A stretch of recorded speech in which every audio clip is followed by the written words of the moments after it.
Imagine you are the victim of a serious crime, as serious as rape or child grooming, and you receive a letter telling you that the perpetrator who harmed you is going to be let out of prison early.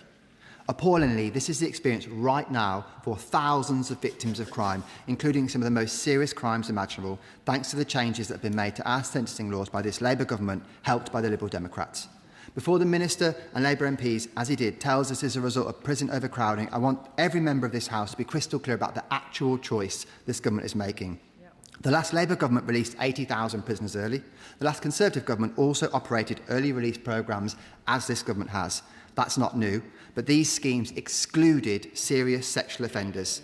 Do Labour MPs really want to tell their constituents they support the early release of rapists and child groomers when there are other existing schemes that could be used to avoid that?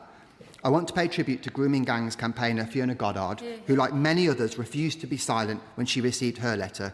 Fiona's abusers were sentenced to between 16 and 20 years in prison in 2019. Now she says the justice she got in that courtroom is being snatched away from her, and she's right. What did the Labour government say to the journalist raising her case? That the most serious offences would be excluded. Labour told a victim of rape, sexual assault and grooming that her offenders weren't serious enough to be excluded from early release. Disgraceful. And here we are, just a matter of weeks away from these serious offenders coming out, and we still don't know how many are being released and what crimes they've committed. So thank you very much, Mr. Speaker, for granting this urgent question. This government cannot cover up what it's doing to victims any longer. They must tell us now, today, how many criminals, how many rapists and child groomers are going to be released early, when they're going to be released, and exactly what crimes they've committed. I'm confident when the public understand what is being done in their names, there'll be an outcry. And our new incoming Prime Minister will have a choice: to act in the interest of rapists and paedophiles, or to stand up for victims. What's it going to be? Thank you, Mr. Speaker. I've listened to the Honourable Member on this issue a lot, and I must once again remind him of his record in government and why the Sentencing Act was an absolute necessity to keep the criminal justice system functioning. Prisons, when we came to office, were at bursting point. 500 prison places added in 14 years. 10,000 offenders released by the last government, largely in secret. And that's the key point, Mr. Speaker, because he's asked quite rightly and understandably questions about how the scheme is going to be delivered, how victims are going to be kept informed. Under the Conservatives, it was pure chaos. They lost the grip of the system. They didn't have a long-term plan for stability in the prison estate. And that meant when they did have to operate early release mechanisms, they gave the victims just a few days' notice, if that at all. Complete secrecy, complete chaos, and we will not let that happen to the British public again. There is a choice.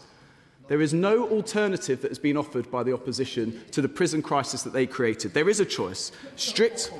Can I just help? But we don't need to worry about what their position is. The question is to yourself and about what you're going to do. As I've also got a constituent that got a letter. So I've got to say it's very serious across the country. Minister. Mr. Speaker, let me be very clear. The Sentencing Act, which received royal assent in January, sets out some provisions which are coming into effect in September. We are determined to ensure that victims will receive due notification in good time, not just because we believe there is a responsibility of government to let them know, but because we know that victims need to have a role to play in the licence conditions that we set. It's absolutely vital that victims' voices are heard. That's why we've already begun communication with victims' groups and indeed victims who are party to the victim contact scheme. And we will go further and make sure that all those that are party to the scheme receive precise information on their case. Not just because we want to let them know, Mr. Speaker, but because we want to hear from them to ensure that when we put in the most robust licence conditions in the community, victims' voices are at the heart of the decisions we make. That's absolutely right, and that's not what happened under the Conservative government. Mr. Speaker, the British people will be absolutely disgusted and revolted that these child grooming gang perpetrators and rapists may be released early. Reform's position is clear. They should receive mandatory whole-of-life sentences. If the excuse from this government is there's a shortage of places, then why doesn't it get on and deport the 10,000 foreign nationals clogging up our jails? Well, Mr. Speaker, deportation of foreign national offenders is at record highs under this government, and will continue to work to make sure that we deport those foreign national offenders who shouldn't be here. I think the Justice spokesperson for reform, is the Right Honourable Member for Runcorn, and recently she said that 1.2 million people should be put in prison every year. There is no plan, no serious plan for reform that keeps our country safe. Esther McVeigh. Thank you, Mr. Speaker.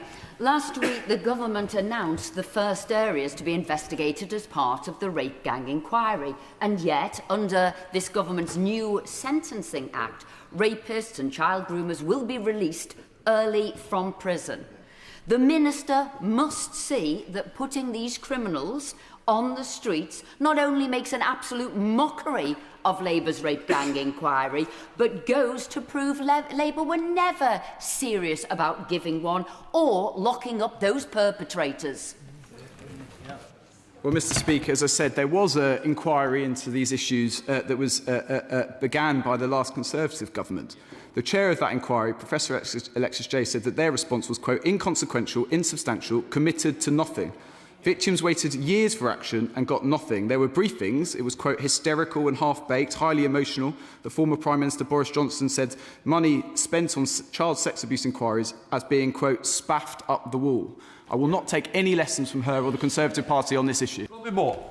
Thank you, Mr. Speaker. I welcome the news that Keighley and Bradford will finally be getting an independent grooming gangs inquiry. This has been a long fight.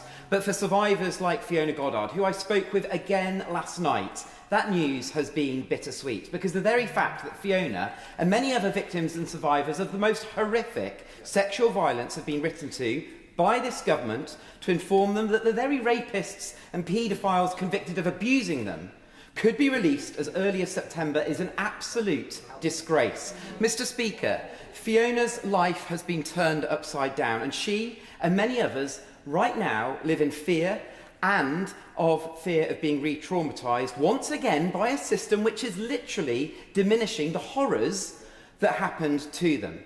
So I ask the Minister directly, will he guarantee right now from the dispatch box that Fiona's perpetrators will not be released early? Well, let me thank the honourable member for not just his question, but indeed his work on this issue, done in good faith for a number of years.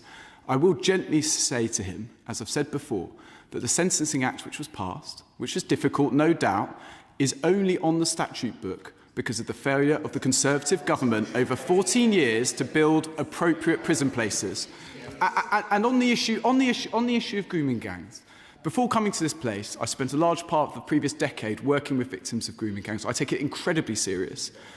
And I know the honourable member does as well. And I respect him for the work he's done on this issue. But in 2022, the report by Professor Jay offered a series of recommendations on this very important issue for his community, my community, and across the country. And he knows, because he sits on the Home Affairs Select Committee, he knows when she gave evidence to that committee in the beginning of 2025 that she was ignored month after month after month by successive Conservative Home Secretaries. So we will not be taking lessons on this issue from the Conservative Party. Thank you, Mr. Speaker. Soft touch fever is spreading across the land because in Scotland, the SNP Scottish Executive is about to start releasing rapists as much as 2.5 years early. Does the front bench not realise that they're so out of touch with the public on this issue that they risk the very fundamentals of the justice system? Well, he's right that faith in the justice system is absolutely crucial, and that's why the situation we inherited, which would mean that the criminal justice system was teetering on the brink of collapse, where we would not have been able to have trials, where arrests would have been made impossible, is completely unacceptable, and we'll never let that happen again. Jim Allister. Thank you, Mr. Speaker. Surely the Minister must agree that sustaining and instilling confidence in victims is essential to securing and sustaining prosecutions. Quite right. And therefore, any indication that there could be early release of such a person is bound to undermine a victim's confidence. Last week in Northern Ireland, we saw, through the bravery of two young women, Jeffrey Donaldson convicted as a child rapist, a man who passed himself off in this House and elsewhere as a statesman, demonstrating that no one, thankfully, is above the law. But if we get into the business of early release for child rapists, how do we ever hope to sustain victims coming forward? Mr. Speaker, let me put on record also my gratitude to the bravery of those victims that he's identified for what they undertook to ensure there was justice. What undermines confidence in the criminal justice system is a system that completely unravels. And without the appropriate prison places, without getting down the Crown Court backlog, which my honourable friend, the Courts Minister, is busy doing, we undermine faith in the system completely. We cannot let that happen. That must mean difficult decisions, but we won't shy away from those. Jim Shannon. Thank you, Mr. Speaker. I thank the Minister for his answers to the questions. My constituents are horrified by early release of rapists and child groomers.